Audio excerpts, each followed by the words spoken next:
Right, my name's Russell Seymour. I've been working with ASOS for about 18 months. I was brought in to sort out their automated provisioning system. And that means going from, well, as I'm sure you all know, going from scratch to building a system in a cloud provider platform and then picking that up to configure the environment.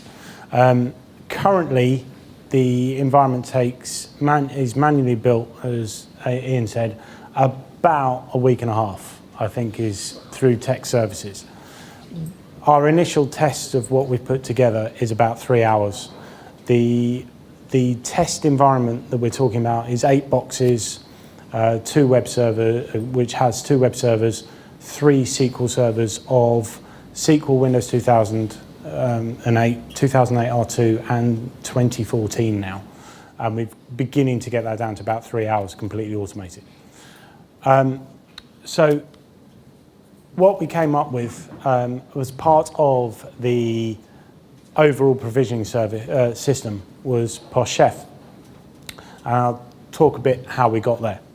So what I need to do though first is understand people. Does everyone know what desired state control is? I mean, people using it. I know Steve took the thunder away from that question, and he's hanging his head in shame. No.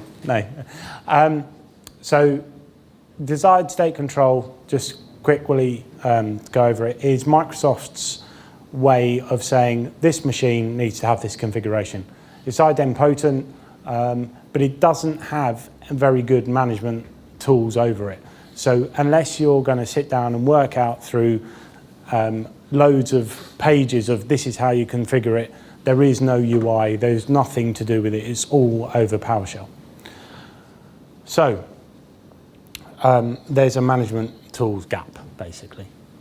So before we talk about how desired state control we use here, I want to do a quick straw poll.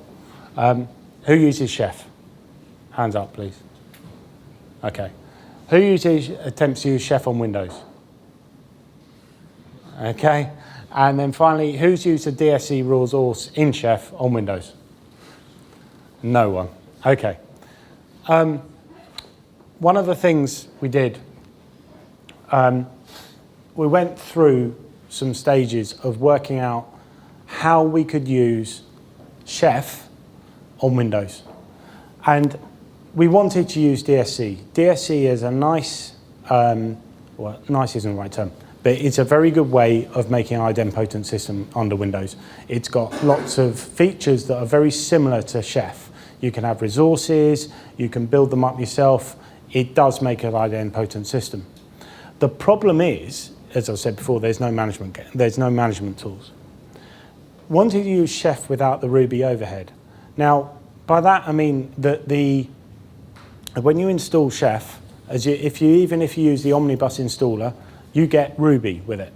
And Ruby, as good a language, if you're in a Microsoft-centric house, as ASOS is, then it's quite a barrier to the .NET guys. Now, I'm not saying that the syntax is, or that people couldn't work that out. I mean, programming languages at the moment, they've got if-then loops, and they've got while loops, and all those constructs that everyone is happy with, but they're not used to it.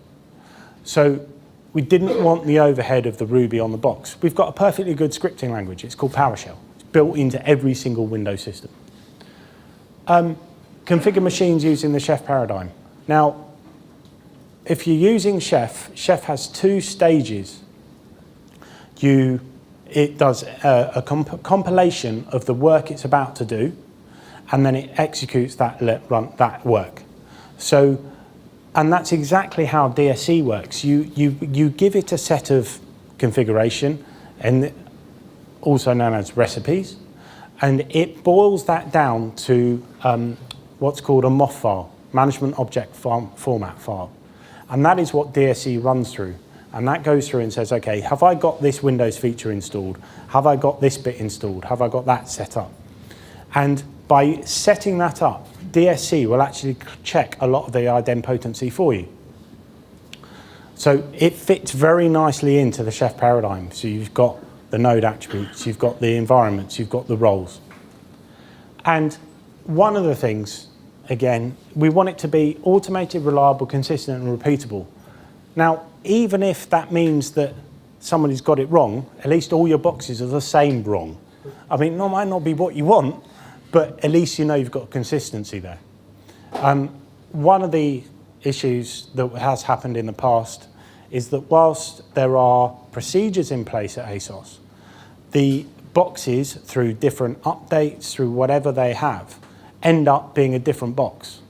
And some things work and some things don't. You go through, not only does it take a week or so to build that box, it goes to the dev team and they go, this MSDTC doesn't work, or this feature isn't installed, and it's because of the way that person worked it. So it's not repeatable, it's not consistent.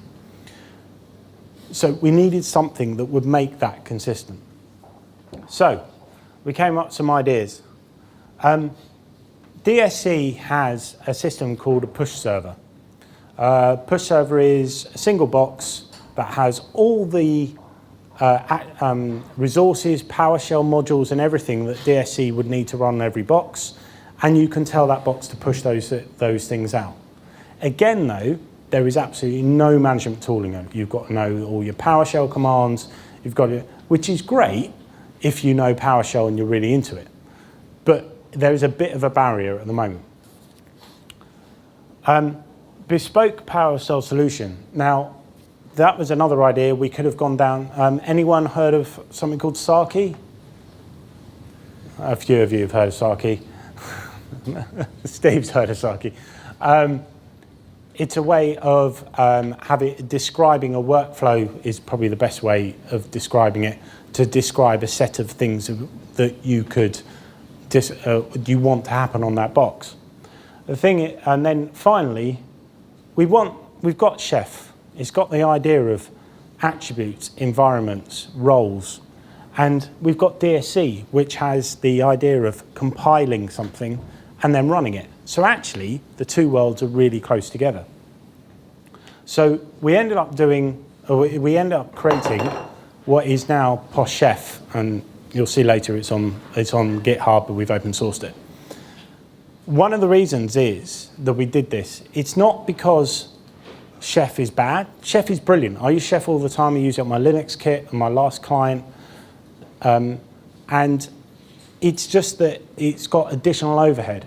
Now, if you've never used Chef before, then using the Chef DSE resource can be a bit scary because you've got no idea what's going, and you've got to learn Ruby. If you do know Chef, then you might get away with it. Or you might not get away with it, but you might be able to configure it differently.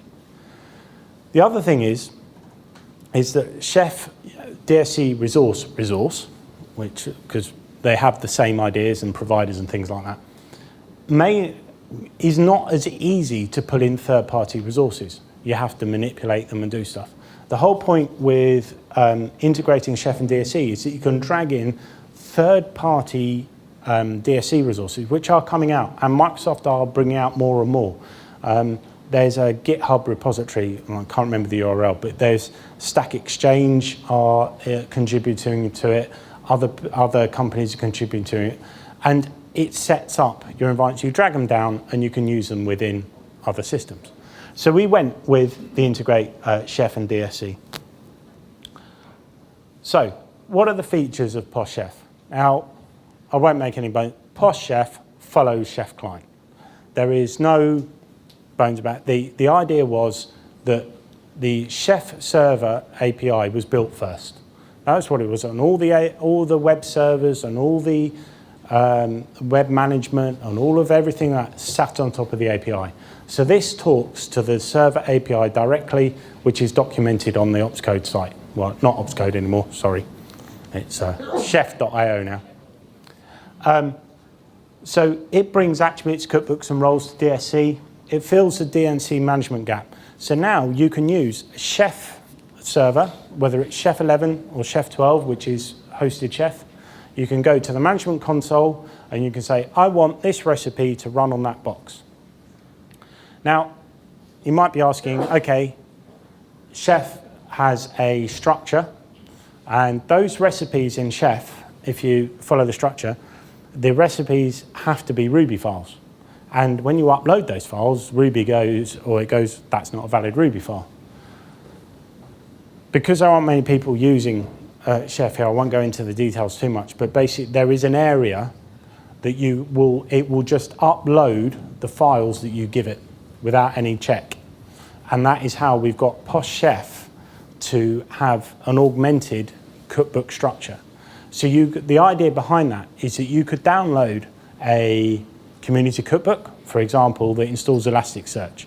I assume everyone here has heard Elasticsearch? Yeah, a lot of heads. There is a community cookbook out there that will install Elasticsearch on Linux. It can't install Elasticsearch on Windows. But by augmenting the structure under files, you can tell Windows to install the Elasticsearch. And what you can do is you can have in that recipe structure the same name of recipe that the Linux side would run. So you upload now the augmented cookbook, which has got 2 code bases, admittedly, but when Chef runs it on a Linux box, it installs it the Chef way. But when Windows runs it, it installs it the POSHChef way. So you end up with one cookbook that can maintain both boxes, which is a big advantage because now your systems administrators, and again, as Steve was saying, the OS agnostic, is that somebody says to you, can you install a web server on my box? And you just drag the web server role to that box, and the box will work out that it's Linux or Windows and install Apache or IS or Nginx and IS. So it makes it very agnostic. It runs entirely in PowerShell. There is no overhead. The only requirement is that you're running PowerShell 4. PowerShell 4 is what contains desired state configuration. So you need to be a minimum of PowerShell 4. There's a plugin framework for POSHknife. If you use Chef, there are 2 parts to Chef. You've got the Chef client, which is the run for the box. That is, I want you to install MySQL. I want you to install the web server. That's the Chef client bit. Knife is the management command that tells it, upload this cookbook, do all this stuff. So there are 2 under the POSHChef module. You've got POSHChef, which is the run, and POSHknife. They're analogous commands. And there is built into POSHChef is handler support. Handlers are used to give reports about the Chef run, how long it took, whether it failed, if it failed, what was the last error, and that sort of thing. But one thing we've added in is a test handler, which you can give it a bunch of tests. And basically, they're integration tests. So what happens is that after your DSC run has completed and gone through and said, yes, I've installed IIS, yes, I've installed other DNS, you can have a set of tests that actually check those things have installed. And part of the open sourcing of this is that we've open sourced some cookbooks, and there's a pester cookbook that carries a pester handler. So you can write into your cookbook some tests that then check that box is configured properly. So DSC may come back and say, yep, that's a success. And then the tests run, and they check everything is set up, and they can fail that run, and then you can be alerted through the report handler. So there is an end-to-end system built in. Not all features, I have to say, not all features are built into POSHChef yet. We have no support for priority over attributes in terms of default set and override, but there is support for the nodes, the roles, and the environments. Open source cookbooks enhance functionality. Now, Steve was going on about Chocolatey. One of the cookbooks we've open sourced is Chocolatey.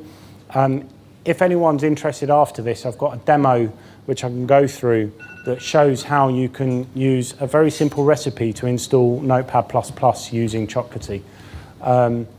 The new one that's coming in I don't know if it's Windows 10 or Windows Next, is OneGet, which is pretty much based on Chocolatey, or certainly its repositories. And that will be the next thing it will support. But Chocolatey does make installation of software quite... 1 minute, sorry. POSHChef Companion Handbook, that contains things about scheduling your POSHChef run. So you can say, right, I want this to run every half hour, like Chef Client. So I am now at the end of my time. So code is on GitHub. The documentation on GitHub. The QR code is for the main repository. There are my contact details. There is a Twitter feed for POSHChef. That is updated every time there is an update to POSHChef. And as it's the last slide, and I know everyone wants more beer, are there any quick questions? Or any questions at all?